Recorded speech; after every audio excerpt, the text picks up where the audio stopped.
Beleza? Então, o tópico desta semana é análise e complexidade de algoritmos. Então, vocês já devem ter visto os vídeos e a lição. Tá, eu vou abrir aqui, vou aprender 3 rapidão. Vou compartilhar a tela com vocês.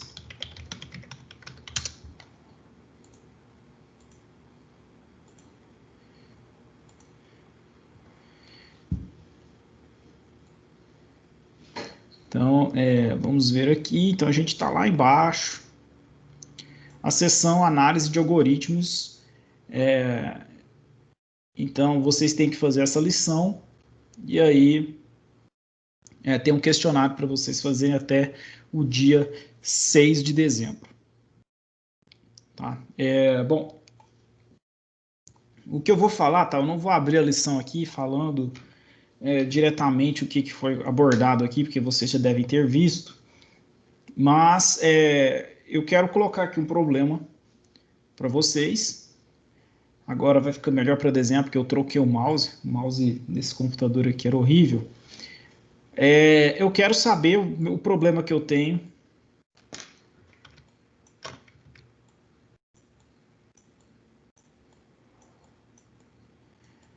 Dado um número inteiro n, tá? Eu tenho um número inteiro n, deixa eu colocar texto que fica melhor.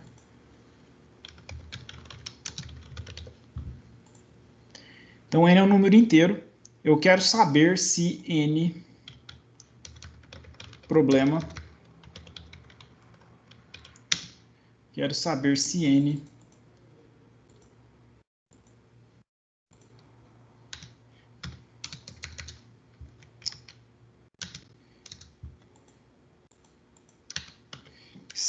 é um quadrado perfeito.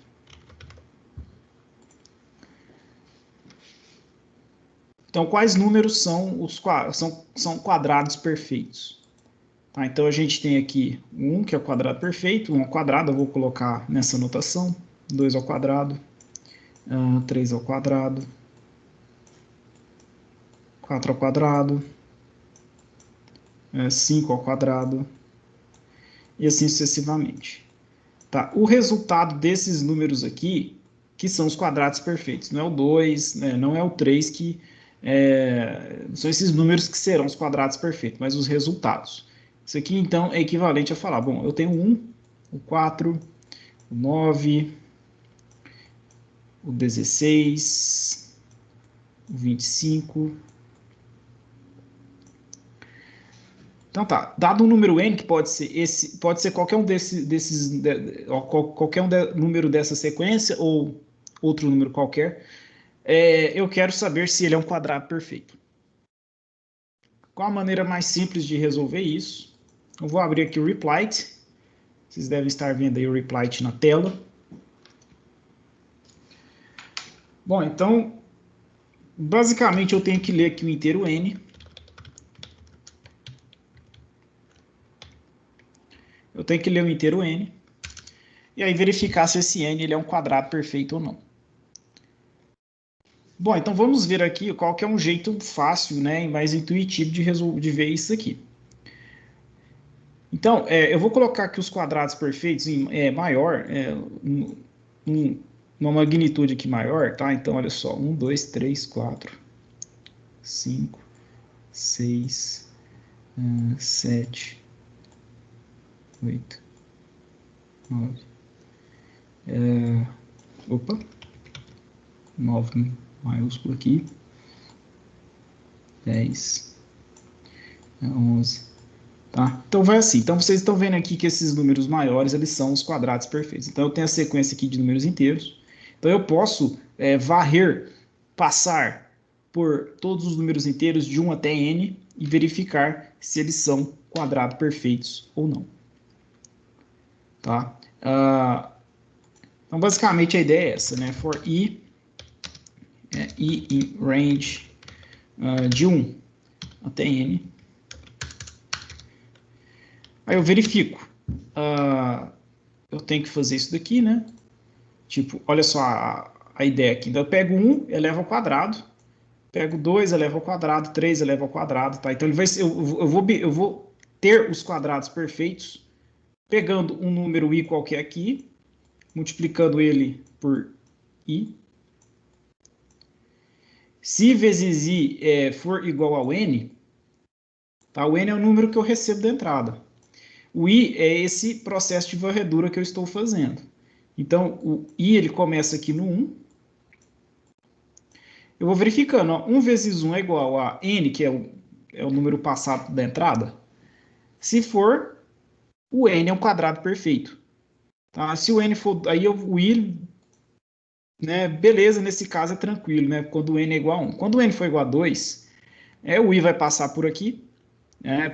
1 vezes 1 não vai ser igual a 2, mas aí quando o i for igual a 2, 2 vezes 2 é igual a 2, isso não é verdade, tá? Então, você vai ver que o 2 não é quadrado perfeito, tá?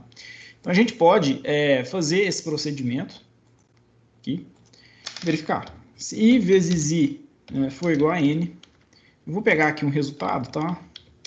Porque, na verdade, eu vou criar uma função, para ficar mais fácil, vou chamar aqui de e quadrado, que recebe um inteiro n. Eu vou copiar esse for para cá. Vai ficar mais fácil explicar isso quando a gente tem uma função.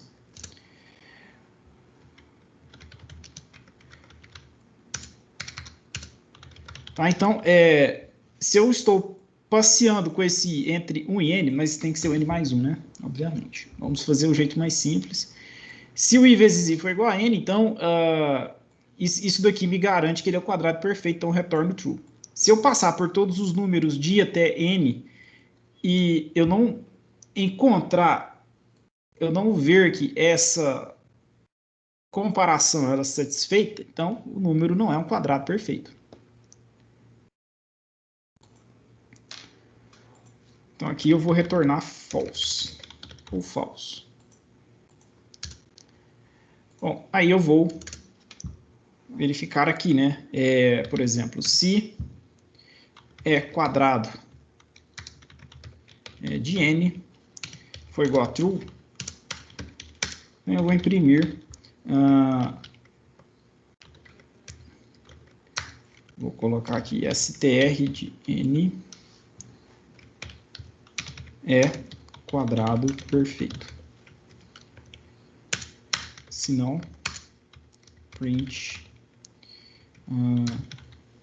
str de n não é quadrado perfeito.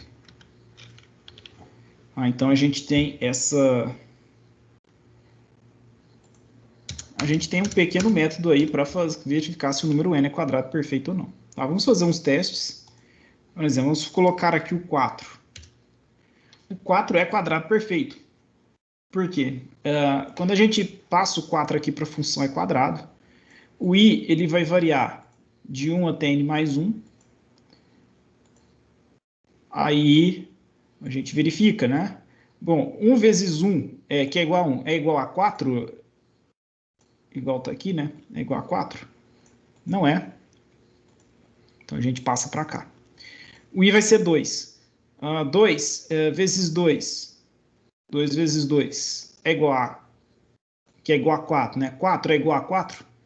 Sim, verdadeiro. Então retorna verdadeiro aqui. Então por isso que a gente vai imprimir o 4 é quadrado perfeito. Bom, então vamos fazer mais um teste aqui. Eu quero saber se o 7 é quadrado perfeito. Não, o 7 não é quadrado perfeito. O 25... Opa. 25 é quadrado perfeito. 33. Opa. Era só 33. 33 não é quadrado perfeito. 121 é quadrado perfeito. Então, essa funçãozinha aí, ela funciona perfeitamente para a gente. Agora eu quero saber. Eu quero saber se essa função ela é eficiente, computacionalmente falando. Eu quero saber em quanto tempo que essa função ela é executada, a função é quadrado. Um jeito da gente fazer isso é usar a biblioteca em datetime. Basicamente isso daqui, datetime. Aí eu vou chamar isso daqui, ó, ans, só para a gente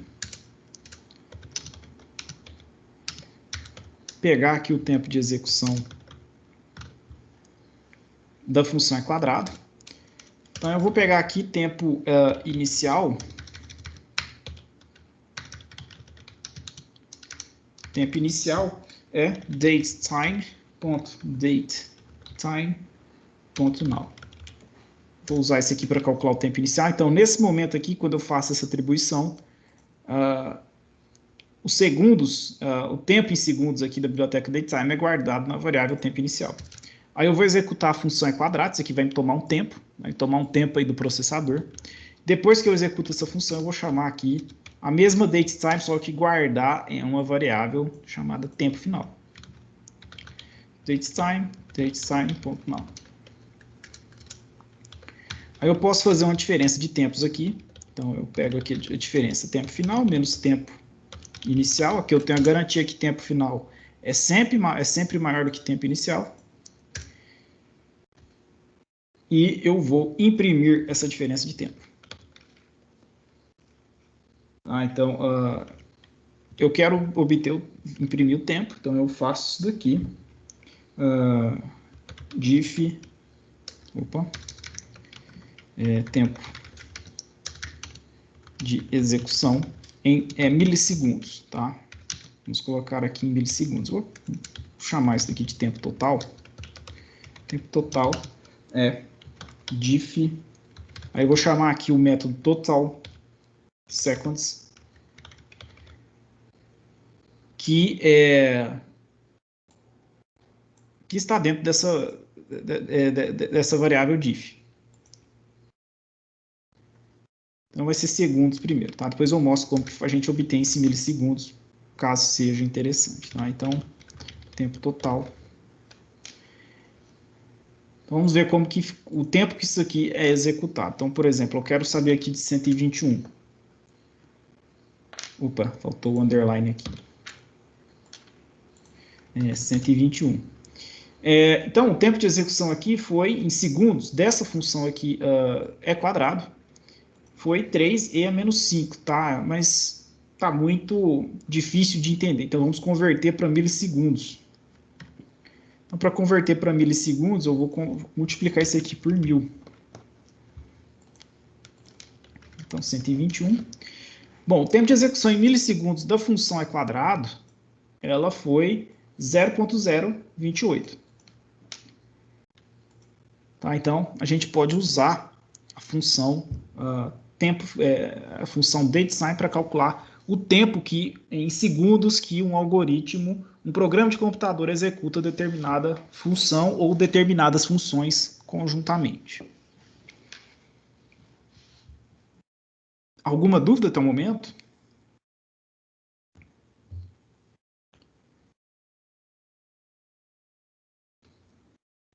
Bom, então vamos seguir aqui. Eu quero saber, eu quero melhorar agora o tempo de execução da função quadrado. Eu estou achando que esse tempo aqui está demorando muito. Está demorando muito, né? Quanto mais eu aumento o n, vamos aumentando o n. Eu quero, por exemplo, 5.000. 5.000, o tempo de execução foi 1.41 milissegundos. Aumentou bastante o tempo. Vamos colocar aqui 8, vamos colocar esse númerozão aqui. Olha só, aqui já está gastando 22 milissegundos. Vamos colocar mais um número grande aqui. Já está bem mais devagar o cálculo desta função quadrado. E aí, assim, né, vai demorar um pouco, eu não sei se travou, se a gente travou, provavelmente a gente travou o replit. Tá? Vamos colocar um número assim. Não, ele está demorando mesmo, o replit ele corta isso. Tá? Mas vamos deixar aí por enquanto. Se travar aqui, eu refaço esse código. Tá? Então, quanto mais a gente aumenta o tamanho da variável n, o valor de n, mais tempo demora para executar essa função. É quadrado, que vocês podem falar, bom, isso é óbvio, né? Porque quanto mais eu aumento o valor de n, mais iterações esse for vai executar, o que é perfeitamente compreensível e né, esperado de acontecer. Mas eu quero saber se eu consigo otimizar esta função aqui. Tá? Se eu consigo otimizar esta função. Bom, eu consigo otimizar pensando o seguinte. Vamos supor aqui que eu esteja querendo saber, eu quero saber se o 5 ele é quadrado perfeito. Vamos supor que o n é igual a 5. Veja bem aqui, chega um determinado ponto, tá? Vamos pensar aqui que um determinado momento que eu estou passando esse i aqui, né, usando aquele for, chega um determinado ponto que não faz mais sentido eu calcular, continuar varrendo, né, passando esse i por vários números inteiros, tentando fazer verificações se i vezes i é igual a n. Olha o caso do 3. No caso do 3, 3 vezes 3 é o quê? É 9. Compensa eu, por exemplo, ir do 3 até o 5 fazer essa... continuar com essa... continuar caminhando com esse i, tipo, ó, quando o i é igual a 2, beleza, 2 vezes 2 é igual a 4. Então, eu ainda posso olhar alguma coisa para tentar ver se o 5 ele é um quadrado, né, se o 5 é quadrado perfeito. Agora, quando o i ele passa para o próximo, o i vai valer 3, 3 vezes 3 é 9. E 9 é maior do que 5. Tá? Para i igual a 3, i vezes i vezes i é igual a 9. E 9 é maior do que 5, que é o n aqui, ó. Então, para os próximos valores de i, esse 4, qualquer i vezes i vai ser maior do que 5. Qualquer i vezes i para i maior do que, a gente sabe aqui para i maior do que 2. Para i maior do que 2, a gente está vendo que i vezes i vai ser maior do que 5. Então, não compensa eu passar por isso. Mas que diabos é esse i maior do que 2? Bom, vamos voltar aqui, né? Eu vou pegar aqui a calculadora mesmo. Eu não quero deixar ocupado o reply. Eu vou pegar aqui a raiz de 5. Raiz de 5. Raiz de 5 é 2,23. Raiz de 5 é 2,23. Aproximadamente, tá? Bom, então aí está a razão, o porquê de para i maior do que 2, inteiro, tá? I inteiro. Aqui a gente está falando de um valor real da raiz, que a raiz sempre de um número ela é calculada no domínio de números reais. E aí, por isso aqui, que por causa desse valor aqui, que o i sendo maior que 2 em valor inteiro, né? Ou seja, para 3, 4, 5, i vezes i vai ser maior que 5. Então, por isso que não compensa eu passar esse i para valores maior do que 2. E como que eu sei isso? Né? Como que eu obtenho isso? Bom, eu posso fazer isso daqui, né? Se eu fizer, por exemplo, para o i, cadê o código aqui? Então, tá aqui a função. Eu vou fazer esse i variar entre 1 e a raiz de n. 1 e a raiz de n. Tá? Mas como esse raiz de n aqui, ele vai dar 2, né? Então, esse i ele vai de 1 até 1. Então, a gente tem que pôr mais 1 aqui. Beleza? Então, aí sim a gente vai conseguir fazer o i variar passar aqui tanto pelo 1 quanto pelo 2. Então, vamos ver aqui se a gente consegue... Eu vou chamar essa função e quadrado, eu vou fazer uma cópia dela. Ó. Eu vou chamar isso aqui de e quadrado V1, que era quando a gente só tinha do 1 até o n, tá? E quadrado V1. E essa daqui é quadrado V2. Aqui a gente vai variar o i de 1 até a raiz de n, tá? E aí a gente vai... Vamos ver o que a gente consegue chegar. Ó, então vamos comparar aqui alguns tempos, tá? Eu vou chamar aqui a V1 novamente. Eu vou colocar aqui a 256. Então, guardei o tempo da 256. Para n igual a 256, o tempo de execução de e quadrado V1 foi 0,211 milissegundos.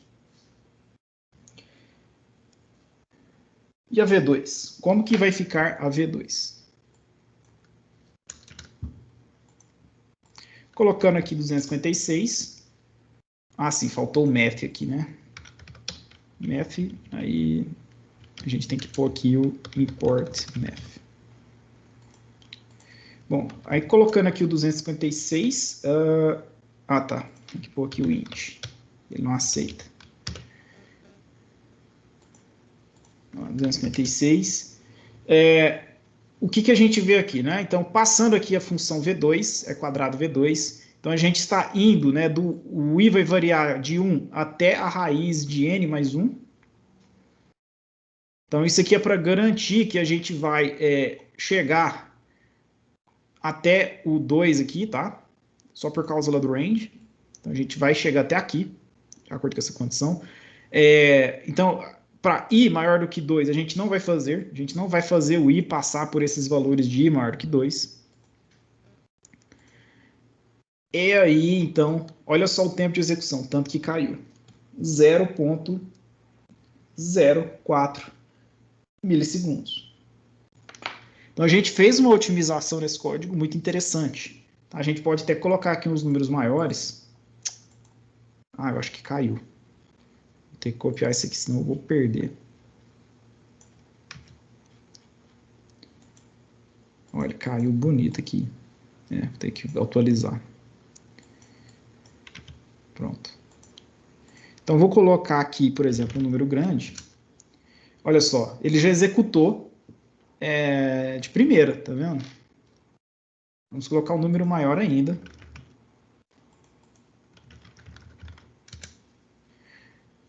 Ainda está complicado.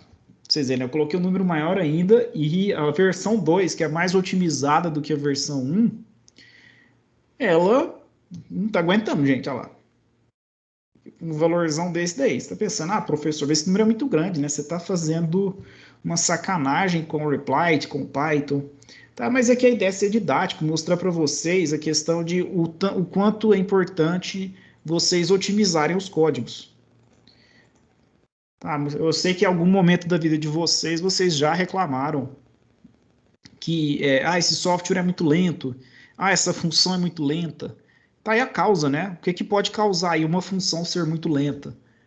É justamente você adotar implementações que são lentas, que são ineficientes, como essa daqui, essa versão 1. Essa versão 2 ela é bem melhor. Tá? Bom, antes de eu prosseguir, alguém tem alguma dúvida em relação a essa versão 2? A ideia que foi adotada nessa versão 2? Enquanto eu tomo água aqui, podem falar aí, enquanto isso eu olho o chat. Por enquanto, nenhuma dúvida em relação a... Dúvidas? Estão entendendo aí direitinho a questão da otimização?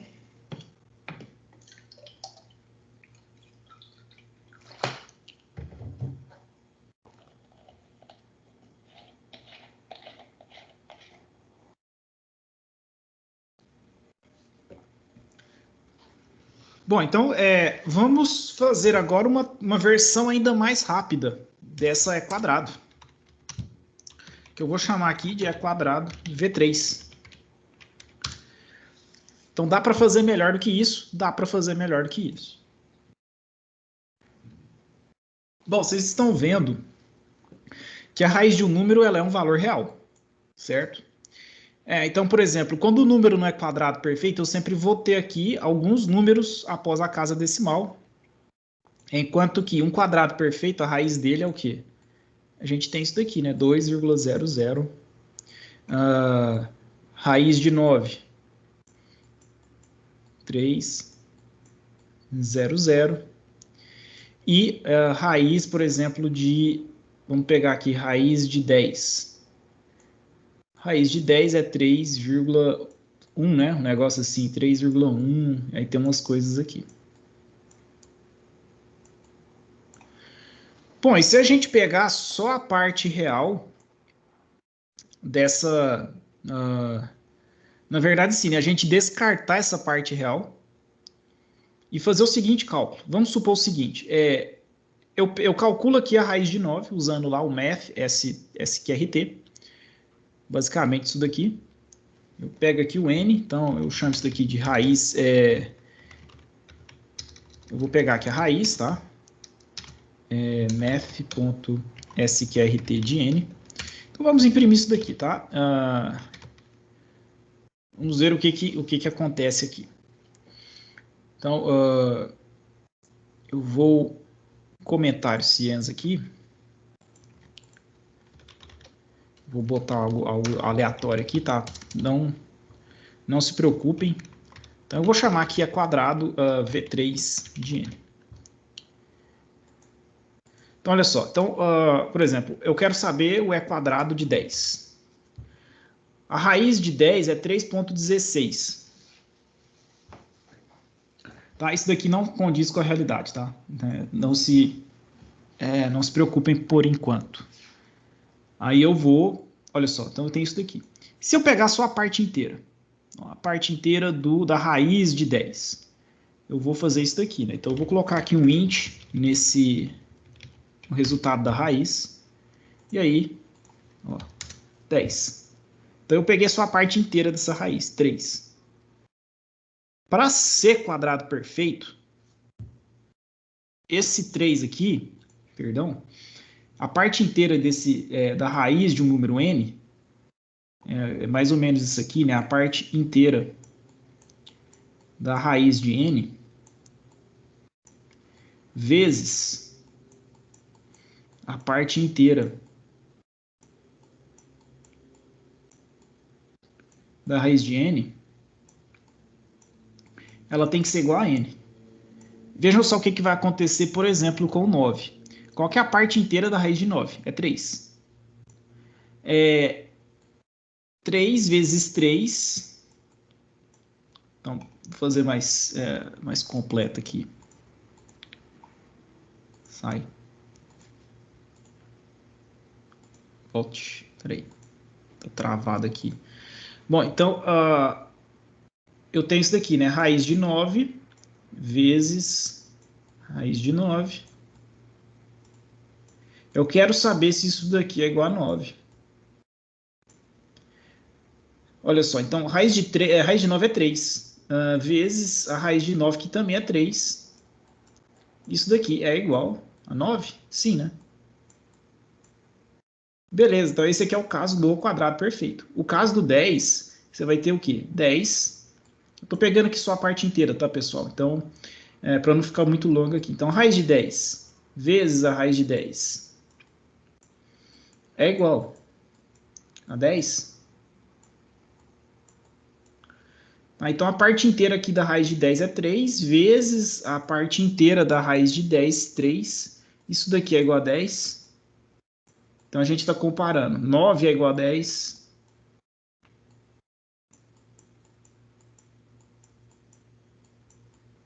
Não é verdade. Então, a gente tem que olhar apenas para a raiz, para a parte inteira da raiz de um número n, verificar se a parte inteira da raiz de n vezes a parte inteira da raiz de n é igual a n. Aí a gente consegue ter um cálculo bacana para saber se o número é quadrado perfeito ou não. E aí, então é isso que a gente vai fazer. Então eu peguei aqui a parte inteira da raiz de n e eu vou verificar. Se a raiz vezes a raiz for igual a n,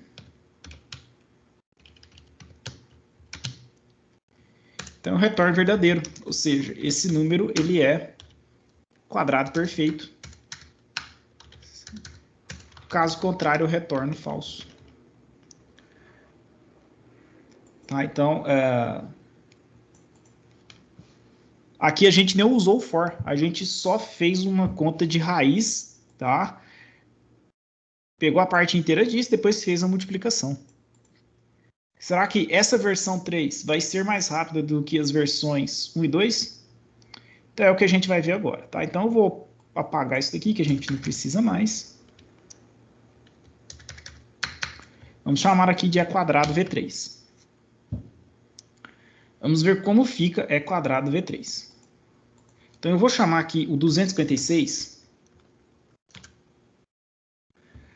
256, o tempo de execução é 0.04. Então foi equivalente à versão 2, tá? A versão 2, vamos ver como fica a versão 2. Estou mudando aqui para a versão 2, 256, 0.034. Então foi assim, né? Foi até mais rápido. Então, você está falando, professor, na sua última execução dessa versão 2 da quadrado deu 0.04. Tá? Esse é um problema que a gente vai tratar aqui ainda na aula. Então, se você pôr para rodar aqui de novo, olha lá, tá vendo? Toda hora muda. Agora é 0.03. Agora 256, vamos lá. 0.033. Isso aqui depende muito de como está o servidor reply. Se o servidor estiver muito carregado, esse tempo vai ser maior. Tá? Então, calcular o tempo, usando aqui essas bibliotecas de tempo, né, não é muito... não é uma comparação, às vezes, justa. Tá? Então, agora eu vou colocar um número maior, por exemplo, 100 mil.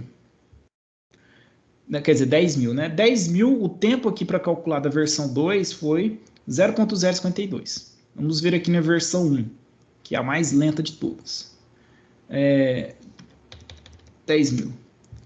Na versão 1, 0.04. Agora vamos ver na versão 3. 0.038, né? Levemente mais eficiente. Tá? Agora vamos colocar um número aqui bem grande. Vamos pegar aqui o...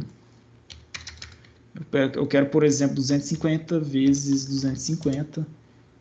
Vou pegar bem maior que isso daqui, né? 625. Vou pegar esse número aqui. Então, a versão 3, ela executa em 0. Só anotar aqui o N. A versão 3 executa em 0.024 milissegundos. A versão 2, então, 625, 671, executa em 0.231. Tá vendo? Aumentou bastante. Agora vamos ver a versão 1. A versão 1, então, vamos lá, 625, 671. 180 milissegundos.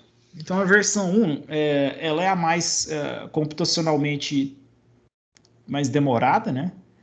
A versão 2 é a intermediária e a versão 3 é a mais rápida. Por que que isso ocorre? Tá? Então, agora a gente vai entender por que que isso ocorre. Dúvidas até o momento?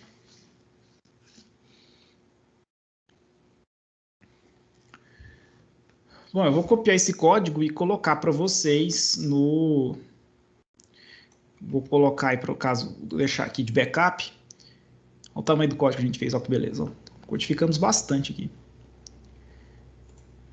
Vou deixar aí depois para vocês consultarem no Teams, tá bom?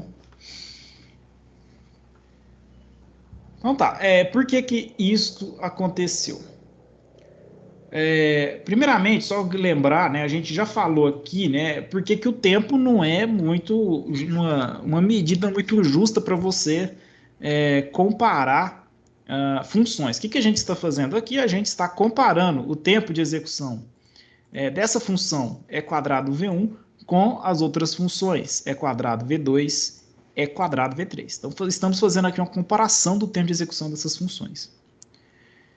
O tempo a gente vê que é muito...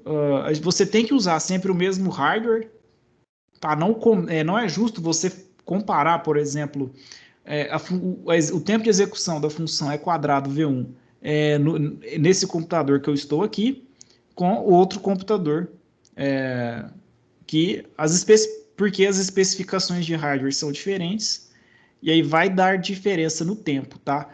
Fazer comparação de tempo depende muito do hardware. Se você for partir para essa abordagem de comparação, faça tudo no mesmo hardware, nas mesmas condições.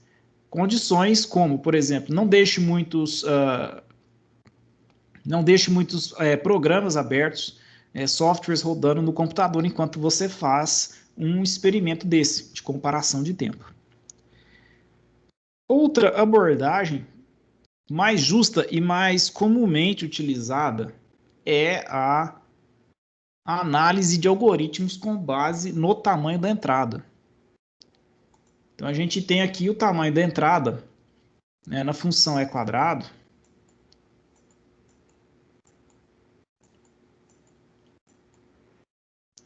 A variável de entrada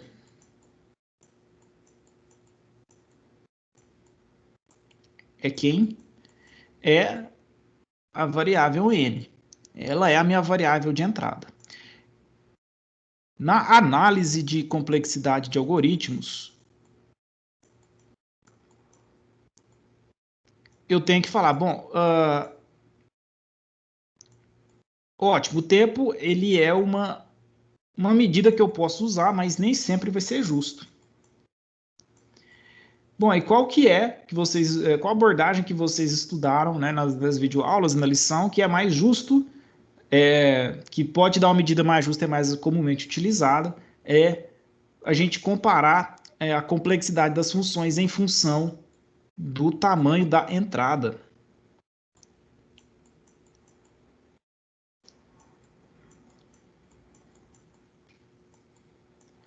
Tá? Então, a gente vai fazer essa análise com base no tamanho da entrada.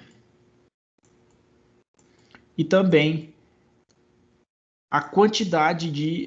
aí você pensa, mas o que eu vou fazer com essa entrada? Você vai analisar a quantidade de operações que seu algoritmo executa.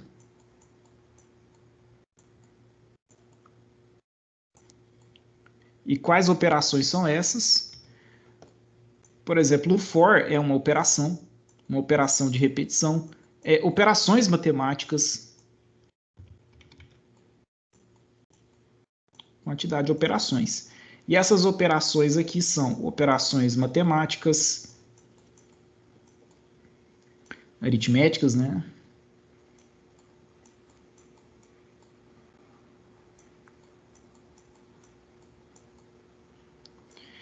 Atribuição,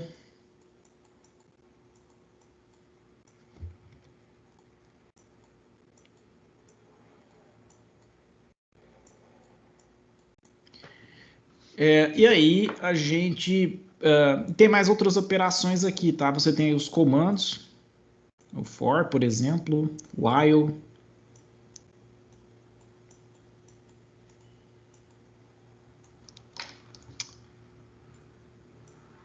O NB me dá uma mesa digitalizadora, meu Deus. For e while. Então a gente vai contabilizar a quantidade de operações em função do tamanho da entrada.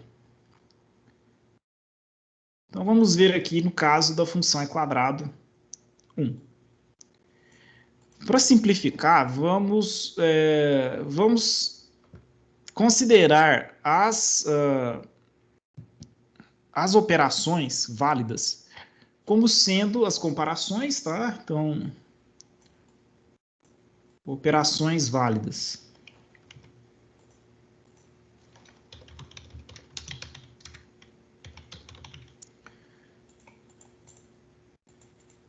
Então, vamos fazer aqui as comparações, os comandos for, while e operações aritméticas. Então, vamos considerar essa operação aqui. Na função e quadrado V1, vamos ver quantas operações a gente executa. Aqui na função e quadrado V1, eu tenho essa operação de comparação. I vezes I é igual a N. Então, vamos contabilizar isso daqui. Uma operação de comparação. Na verdade, eu tenho, né, uma operação aritmética. Não posso esquecer ali, né? Que eu estou fazendo I vezes o I. Estava esquecendo disso. E eu tenho uma operação de comparação, que é o if. E essas operações, elas são executadas quantas vezes? Essas operações aqui, elas são executadas no pior caso.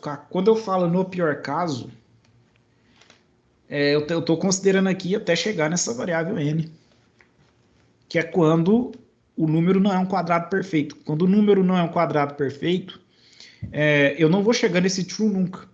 Então, eu vou passar por i até n mais 1. Então, a análise de complexidade, a gente vai chegar a isso no final da aula, o tipo de análise que a gente faz, se é no melhor caso, no caso médio ou no pior caso. Tá? O mais comum é você fazer análise no pior caso, que é quando você executa a quantidade máxima de operações. Você considera, dado o tamanho da entrada n, se a sua função, o seu algoritmo, como que ele se comporta executando operações no pior caso. Então, aqui eu faço o quê? Isso daqui tudo, eu vou executar n vezes. Então, no total aqui, eu tenho duas operações vezes n. Então, eu tenho aqui o total de operações que esse algoritmo executa, 2 vezes n operações.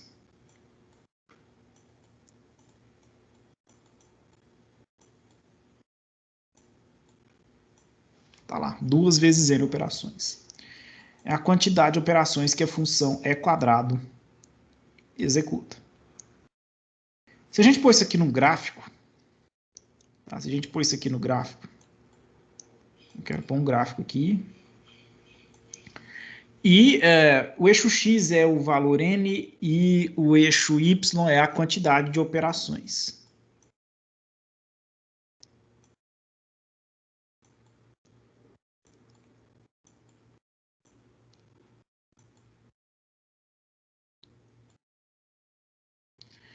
Então, aqui a gente vai variar, né? N igual a 0, 1, n igual a 1, n igual a 2, n igual a 3, n igual a 4, n igual a 5, n igual a 6, n igual a 7, n igual a 8, n igual a 9, tá? Então, vamos ver aqui, usando essa quantidade de operações aqui, tá? Então, vamos ver.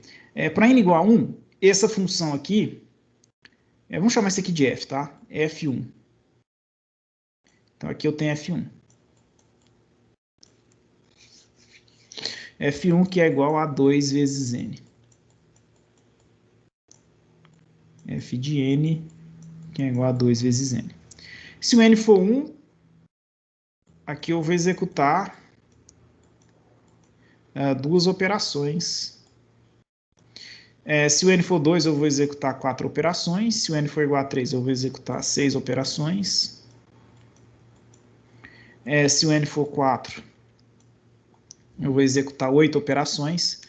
E assim sucessivamente, tá? Qual que é o comportamento dessa reta? Isso aqui eu tenho uma função, certo? Essa função aqui é o quê? Ela é uma reta. Ela é uma reta. E essa reta descreve o comportamento dessa função. Você vê que graficamente, esse algoritmo, como é uma reta, a função e quadrado 1, ela tem um comportamento linear. Que comportamento? Que esse comportamento aqui? É o tempo de execução baseado em quantidade de operações. Tá? O comportamento é linear em relação ao tamanho da entrada. Então, por isso, né, vocês lembram quando a gente pegou esse valor n e foi aumentando, né? Ele foi aumentando o valor da variável n, a função quadrada ela foi aumentando o tempo de execução dela. Então, isso aqui explica. Tá? Quanto maior o valor de n, mais operações eu executo. 2 vezes o valor de n. Tá? Então, essa é uma estimativa da quantidade de operações. Então, essa aqui é a função. A função e quadrado V1, ela tem um comportamento linear. Dúvidas até aqui?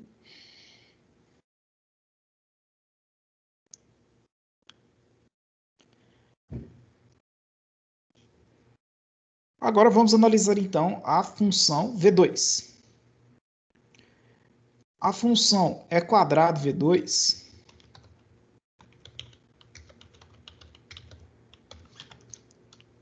que recebe o n ali, vamos ver quantas operações ela executa. A função e quadrado V2 recebe o n, né? E ela executa as mesmas operações de comparação e de operações aritméticas. Tá? Então, a gente vai ter um repeteco disso daqui.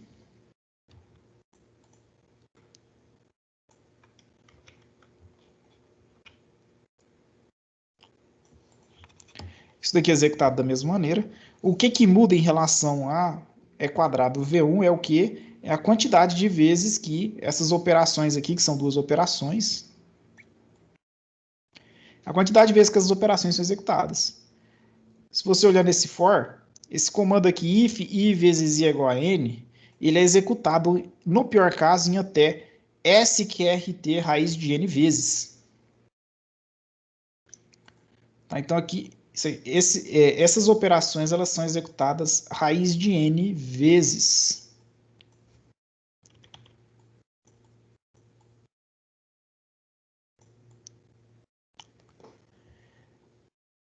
Então, a gente tem aqui a função de operações aqui, que dado n, para a função e quadrado V2 é o que?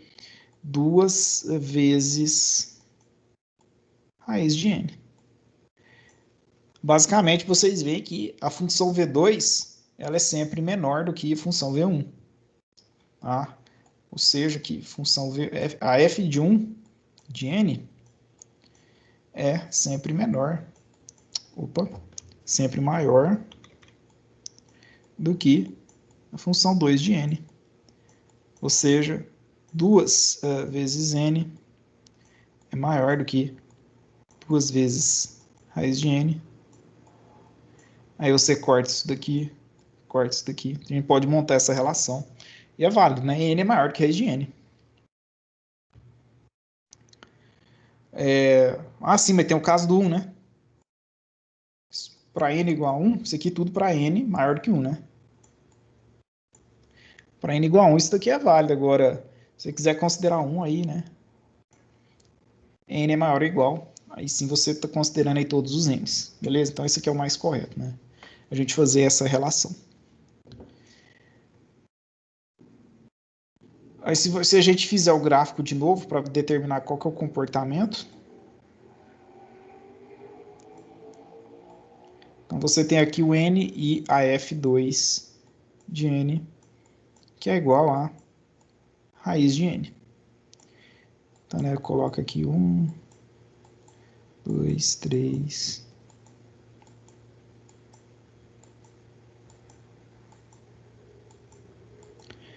Tá, fazer aqui para o eixo y também. Então, para n igual a 1, a gente tem esse tempo aqui, né? A raiz de 1. Para n igual a 2, é raiz de 2. Então, o valor ele vai estar mais ou menos... ele vai estar mais ou menos aqui, né? Para n igual a 3, raiz de 3 ainda nem é 2. Então, vai ficar aqui. Mais ou menos aqui assim. Para n igual a 4, então a gente tem aqui, né? 1, 2, 3, 4, 5, 6, 7, 8, 9, né? Então vocês veem que o tempo de execução, por exemplo, o 9 aqui no 3, né? O 9 está aqui, né? A raiz de 9, ó. Acho que eu fiz errado essa reta aqui, né? Então, vamos aqui. Então, vocês veem aqui que o erro, né? Que erro? O tempo de crescimento dessa... Isso aqui, na verdade, não é definido, né? Raiz de zero não dá para calcular. Você vê que essa reta ela tem uma inclinação menor, né? Você vê que ela, o crescimento dela é menor comparado ao... Olha só o crescimento da reta da função 1. É um comportamento linear, tá? Aqui na função 1. Aqui na função 2 também. Você vê que é uma reta. Aqui, então, a gente vê que o comportamento do tempo de processamento, do custo computacional da função E quadrado V2 é também linear. Só que tem um crescimento na ordem de raiz de n. Aqui, na ordem de raiz de n. 2 raiz de n. Enquanto que na E quadrado V1, 2 vezes n.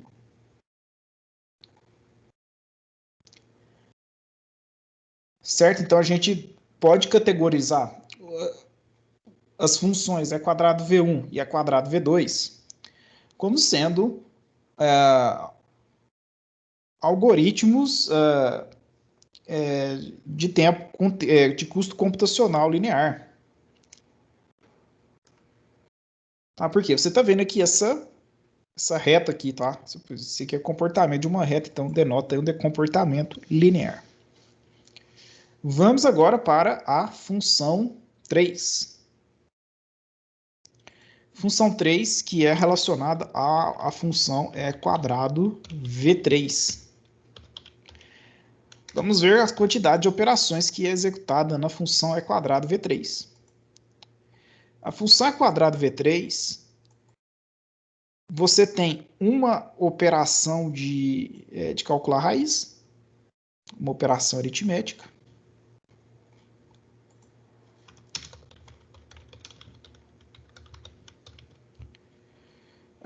E você tem mais outra operação aritmética, né? Raiz vezes raiz.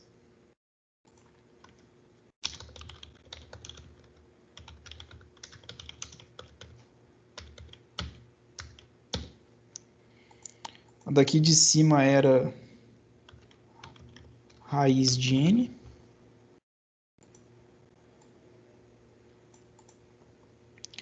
E por fim tem uma operação de comparação aqui, né? Que é igual a n aqui.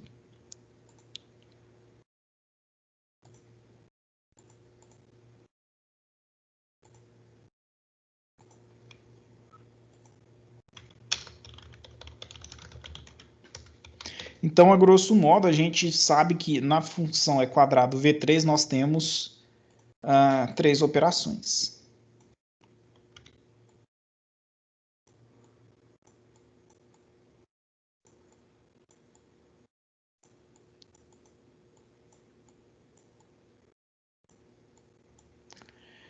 Só isso. Não tem for aqui dentro, não tem um operador de repetição, for ou while aqui dentro da E quadrado V3. Então, são apenas 3 operações. Só isso. Então, vocês veem que aqui eu não dependo do valor da variável n. Onde está o n, né? Onde está o n aqui, professor? Que vai fazer eu executar operações de repetição. Não tem. O n aqui eu só uso para fazer cálculos pontuais. Uma operação aqui e uma operação de comparação que eu uso n. Mas, para qualquer valor de n, a quantidade de operações é sempre 3. Certo? Vamos fazer aqui um gráfico.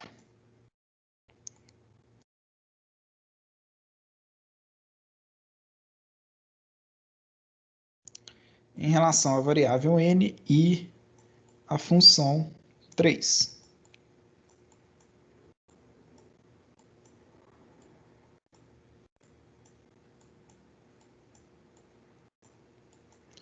Colocando aqui 1, 2, 3, 4, 5, 6, 7, 8, 9, 10. Vamos colocar aqui os resultados que o f de n pode retornar, que na verdade é só o 3, né? Mas vamos colocar aqui no gráfico só para ficar entendível. Bom, se o n for 1, quantas operações eu vou executar? 3. Se o n for igual a 2, quantas operações que eu vou executar? 3. Se o n for igual a 3, quantas operações eu vou executar? 3 também. Se o n for igual a 4, eu vou executar 5 operações? Não. 3 operações também. Se o n for igual a 5, 3 operações também. Para qualquer valor de n, eu vou executar 3 operações. Então, o gráfico aqui, ó, ele tem esse padrão. É uma reta. Você pode olhar, beleza, é uma reta, mas é uma reta que não tem essa inclinação aqui nem da função 2, nem essa inclinação grande da função 1.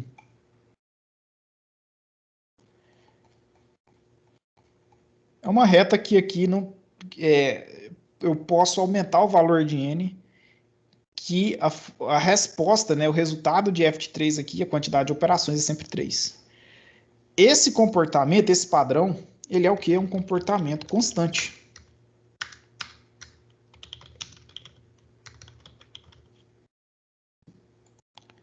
Um comportamento constante. Porque qualquer valor de n que eu tenho, essa função ela retorna sempre 3 operações. É uma função que vai executar, a função e quadrado v3, ela vai executar sempre a mesma quantidade de operações para qualquer valor de n. Então, por isso que o e quadrado v3, fazendo os testes aqui no Replit, o tempo de execução dele foi bem menor do que qualquer, em relação às outras duas funções que a gente fez, a e quadrado v1 e a e quadrado v2. Por isso que é muito importante você otimizar o seu código. Tá? Você otimiza o seu código, você vai passar, né, vai ficar melhor para o seu computador, para você obter as execuções em tempos reduzidos, mas para isso você precisa analisar, né? Ao fazer a otimização, você precisa fazer, você pode, né, com a experiência, você consegue fazer isso de maneira rápida, mas você tem que fazer a análise do algoritmo e ver onde é que você pode ir ganhando, ganhando não, né, reduzindo operações. A gente foi reduzindo, né, a gente pegou essa função quadrada e foi otimizando ela até obter aqui uma versão que o tempo, a complexidade computacional dela é constante. A gente passou aqui de 2, né, na e quadrado do V1, uma complexidade computacional em tempo linear, para um tempo linear que cresce menos do que a função aqui V1, né? Então, no V2 a gente tem um tempo linear também, mas cresce menos do que o tempo linear da função 1. E aqui na função 3 a gente tem aqui um tempo constante. Então, essa aí, esse é o jeito mais simples da gente calcular, estimar a complexidade computacional do código, de um código-fonte, né, de uma função, de um algoritmo. Tá? Alguma dúvida até esse ponto?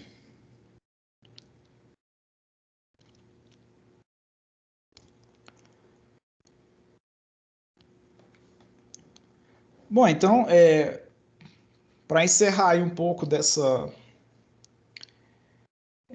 parte de análise de complexidade de algoritmos, essa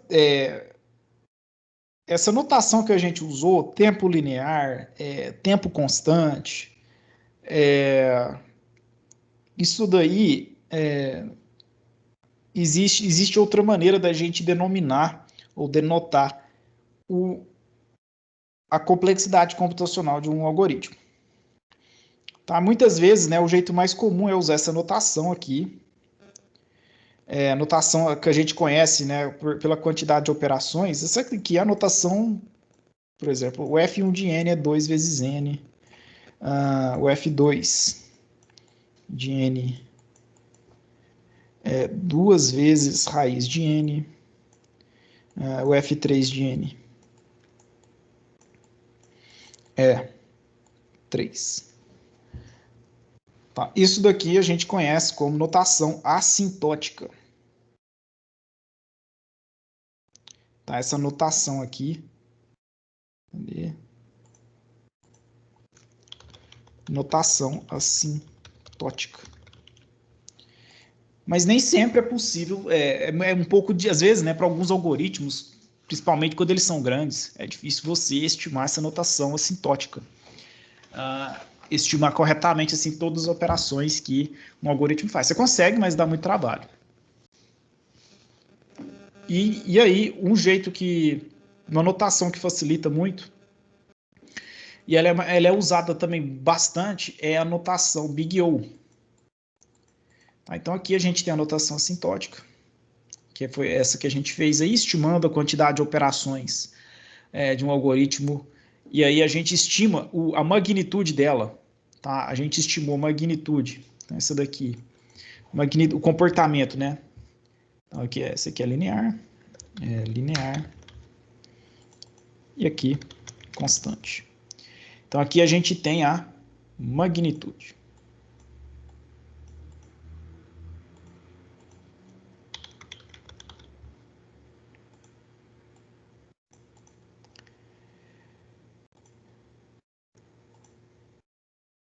O ordem, né? É muito comum também aqui, né? Ordem. Ordem ou magnitude. Notação Big O, a gente faz o quê? Bom, vocês estão vendo, a notação Big O também estima a complexidade de um algoritmo, ela define a complexidade de um algoritmo considerando o tamanho da variável de entrada. Então você tem aqui, no caso da função 1, o tamanho da variável, a variável de entrada é n. Então, a complexidade aqui a gente fala. A complexidade desse algoritmo é O de 2 elevado a n. O, tá? Então aqui a gente tem a notação Big O.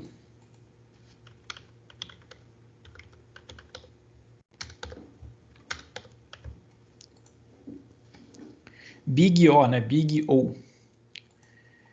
Na função 2, agora sim a gente já vai ver uma diferença aqui, ó. Na função 2, a complexidade ela se torna na notação Big O de 2 raiz de n. Tá? Então, quando vocês conversarem, quando vocês estiverem mais experientes, né, vocês vão falar, eu fiz um código que a complexidade dele é O de n, O de 2n, O de 5n. Estou dando só vários exemplos aqui, o jeito que vocês vão usar aí quando estiverem mais experientes. É assim que a gente conversa. Os programadores mais experientes conversam. Eu fiz um algoritmo, O de log n. É muito comum você ter, né, algoritmos cuja complexidade computacional é logarítmica. Tá? Então, esse daqui. E aqui a gente tem a complexidade constante, a magnitude constante. Então, na notação Big O, a gente pode colocar esse aqui é O de 3. Mas a ideia não é simplesmente colocar um O aqui na frente da notação assintótica. Muitas das vezes, a notação Big O simplifica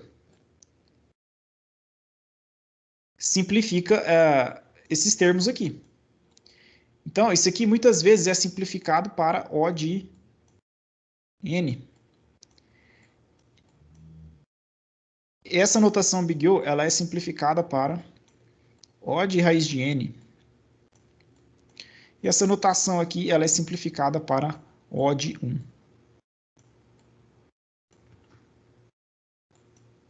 Então, esse aqui é equivalente. Então, esse aqui é o jeito mais... É muito considerado essa abordagem aqui, fazer essa análise da complexidade. Você vai falar, eu quero a análise da complexidade do algoritmo utilizando a notação Big O. Então, você pode responder para a pessoa, ou na sua prova, não sei, desse jeito aqui. Esse algoritmo ele tem complexidade O de n. Esse algoritmo ele tem complexidade O de raiz de n. Beleza? Então, você consegue aqui, a partir da notação assintótica, ele não está indo. Aqui. Da notação assintótica, você tem aqui também uma categorização da ordem dele, né? Se ele é linear, quadrático, constante, exponencial. E aí você consegue fazer essa conversão, né, da notação assintótica para a notação Big O.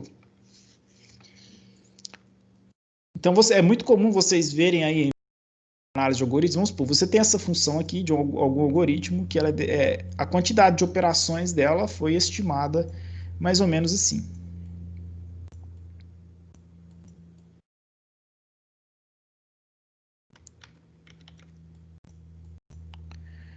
Mais 4. Então, vamos supor que você tem um algoritmo com a quantidade de operações dele é dada por essa função aqui. Na notação assintótica, está aqui nessa a complexidade desse algoritmo em quantidade de operações. Na notação Big O, você tem várias propriedades que você vai aplicando nessa notação assintótica, tá? Você vai fazendo isso daqui, vou colocando O de n ao quadrado, mais O de 2n, mais O4. Na verdade, aqui, eu vou pegar esse aqui mesmo, né? Vou aplicar a notação Big O aqui. Eu posso desmembrar isso daqui, né, em vários termos de O, né? O de n ao quadrado, mais O de 2 elevado a n, mais O de 4. E aplicando essas propriedades da notação Big O, eu posso pegar apenas o termo dominante. O termo dominante aqui, em relação ao tamanho da entrada, é n ao quadrado. N ao quadrado é muito maior do que 2n. Tá? Então, se você simplifica utilizando as propriedades da notação Big O, como assim, né? Você pode falar, a complexidade computacional do algoritmo associado a essa função que está descrevendo a quantidade total de operações dela, né? Você pode falar, a complexidade é O de n ao quadrado.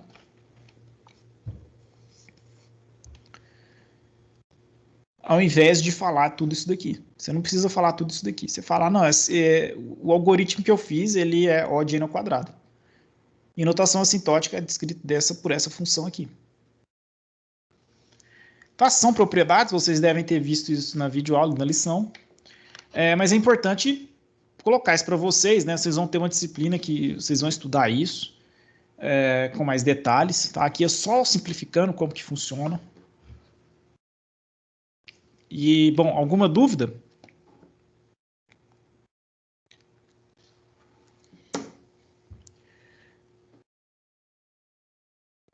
Bom, para encerrar, eu vou mostrar aqui, por exemplo, né, notação Big O. Vou pegar aqui uma comparação de...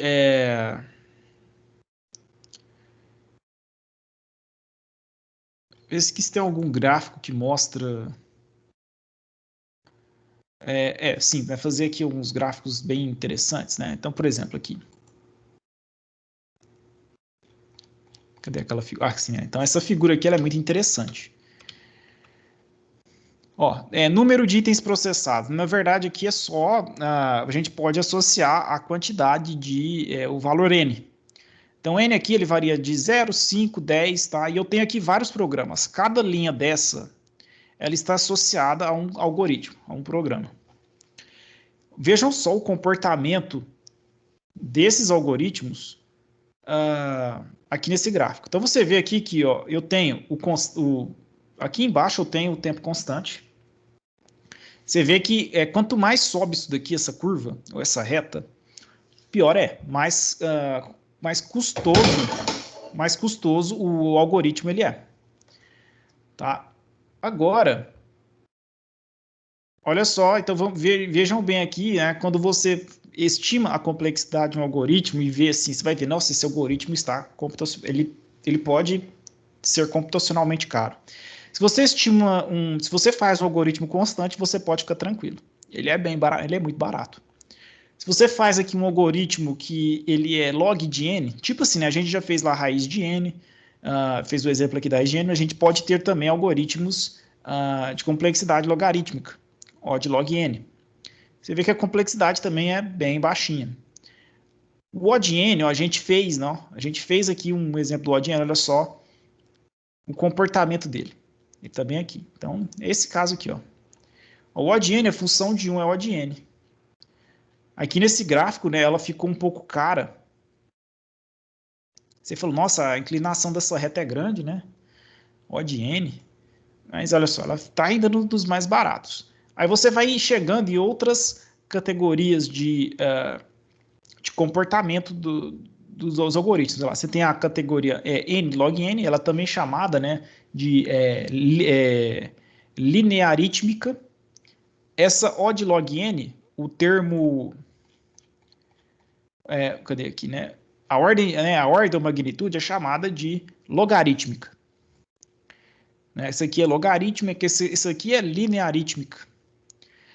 Quando o seu algoritmo ele é quadrático, a gente já fez alguns algoritmos quadráticos aqui na disciplina, odd n ao quadrado, né? Por exemplo, vocês lembram lá quando a gente estudou matrizes, né? Então a gente teve que percorrer a matriz, e aí para percorrer a matriz, a gente tem dois fors, né, alinhados, e aí então a gente passa por todas as linhas, todas as colunas, então você tem aqui, para percorrer uma matriz de tamanho n por n, então n ao quadrado, odd n ao quadrado.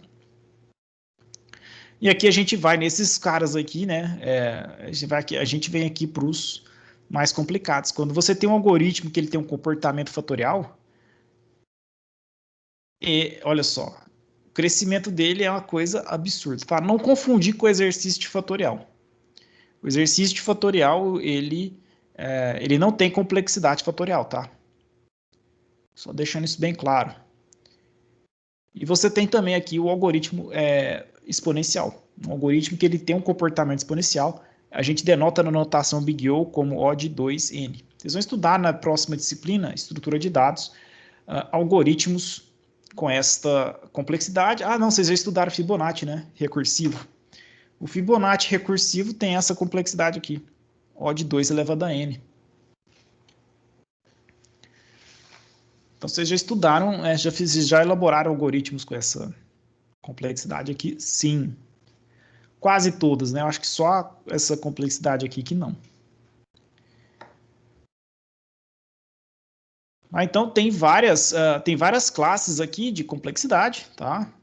Por exemplo, lá, odd-n fatorial, odd2n. Então, assim, né, tem uma disciplina que só discute essas análises de algoritmo, tá? Tem uma disciplina que só discute isso, é muito interessante. A outra disciplina que eu ministro aqui no SIC, que é programação competitiva, a gente associa essas complexidades a código-fonte direto, tá?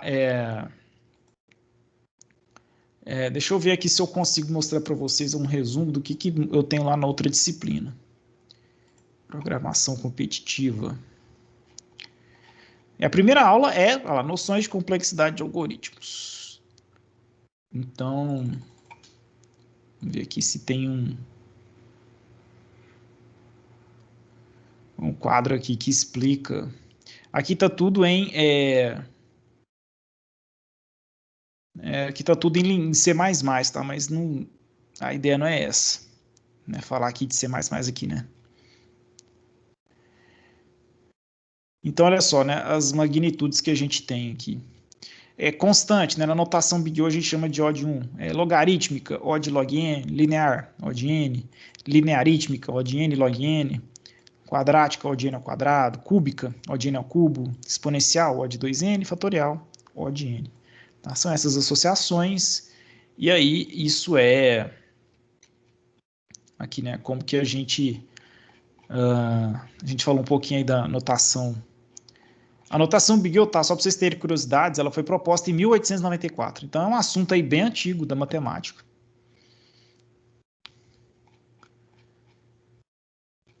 Tá, então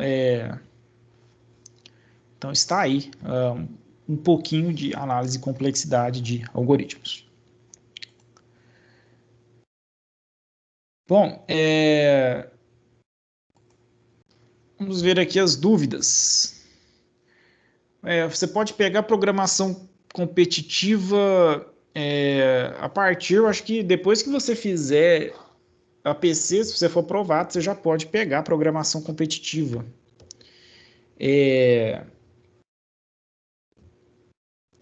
O Lucas aí está perguntando, importa a biblioteca do tempo? É a import date time. Deixa eu compartilhar aqui de novo.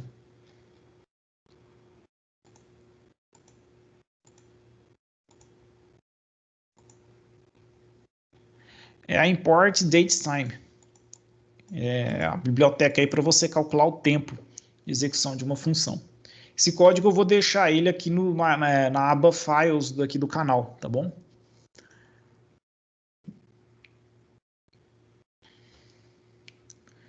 Bom, Matheus, você não entendeu a versão 2. O que você não entendeu a versão 2?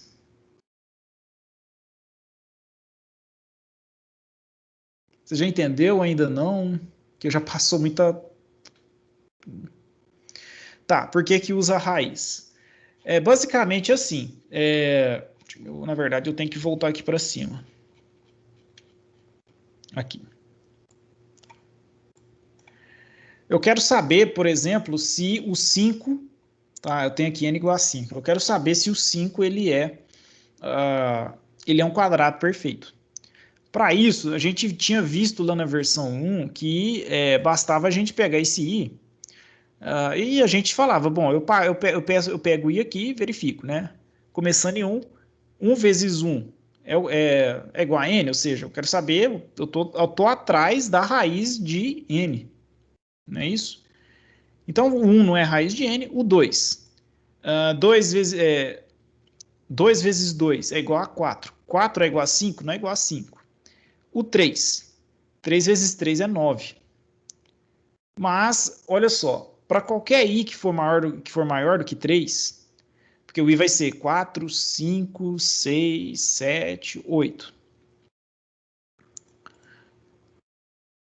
Qualquer i vezes i aqui vai ser maior do que 5. Então não faz sentido eu procurar. Não faz sentido eu procurar aqui os valores de i que são maiores do que a raiz de n. No caso de um número, vamos pegar aqui, por exemplo, o n igual a 9. O n igual a 9. O n igual a 9, eu vou caminhar com esse i aonde? O i vai começar aqui em 1, aí 1 vezes 1 não é igual a 9. Aí o i vai passar a ser 2 na próxima iteração. 2 vezes 2 é igual a 4, mas 4 não é igual a 9. Aí eu vou chegar aqui no 3. 3 vezes 3 é igual a 9. Opa, então eu achei a raiz, o algoritmo vai ser encerrado. Mas vocês vejam que na versão 1, que era a que a gente tinha, a gente caminhava até o n mais 1. Então, mesmo né, a gente caminhava até o n mais 1 quando a gente não encontrava. Quando a gente não encontrava, né, a raiz de n. Ou seja, o n não era quadrado perfeito. E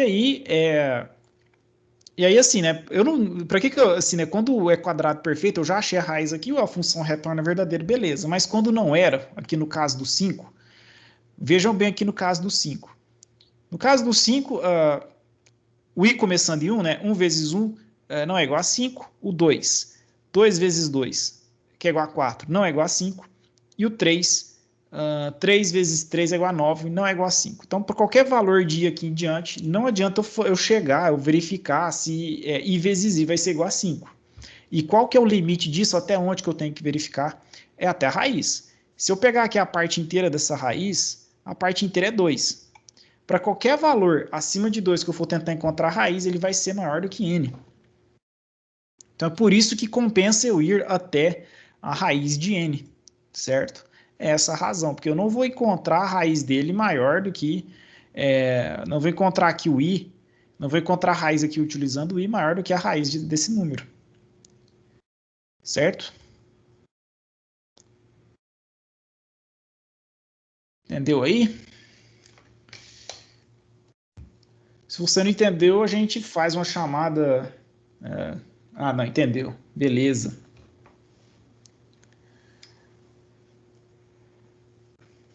Mas bom, pessoal, então acho que Mais alguma dúvida? Ah, sim, tem dúvidas aqui mais para cima. A função que eu usei aqui, a datetime.now, ela retorna o tempo. Eu vou compartilhar aqui de novo.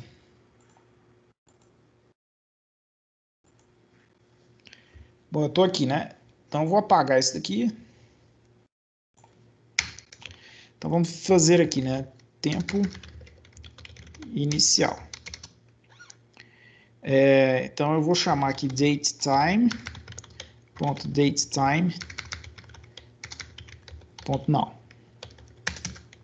Então, se você der aqui o print tempo inicial,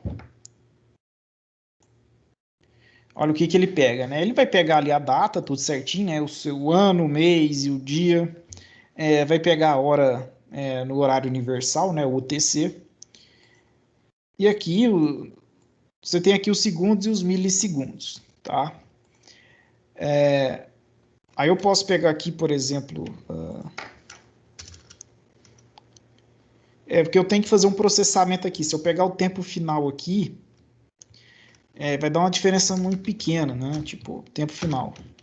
Mas se eu fizer tempo final menos tempo inicial, olha lá o que ele vai me dar, né? Ele vai me mostrar apenas né, a diferença ali de dias, de meses, de ano entre tempo final e tempo inicial, mas eu não estou interessado nisso, né? Eu quero saber apenas os segundos.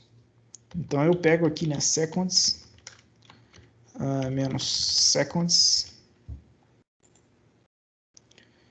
Ah, não. É seconds. Agora eu vou pegar aqui na diferença. Diff, eu tinha feito assim, né? Tempo inicial menos tempo final, né? Aí sim, né? Aqui eu tinha feito o quê? Eu tinha pegado ali o método seconds desse objeto aqui diff. Tá, esse tempo inicial e o tempo final eles são objetos da biblioteca da classe datetime, tá? Se vocês quiserem pesquisar mais sobre Python datetime. Aqui na documentação fala um pouco, né? É uma classe para manipular hora e tempo, né? Dias e dia e tempo. Aí né, tem vários métodos aqui que podem ser úteis para vocês. Aí eu estou usando esse objeto aqui, né? Time delta. Você tem esse objeto aqui, você tem todas as informações de dias, segundos, microsegundos, milissegundos. Eu quero pegar aqui informação só de segundos. Aí eu pego aqui o objeto diff e imprimo aqui, né? Seconds. Aí eu tenho que colocar aqui str seconds.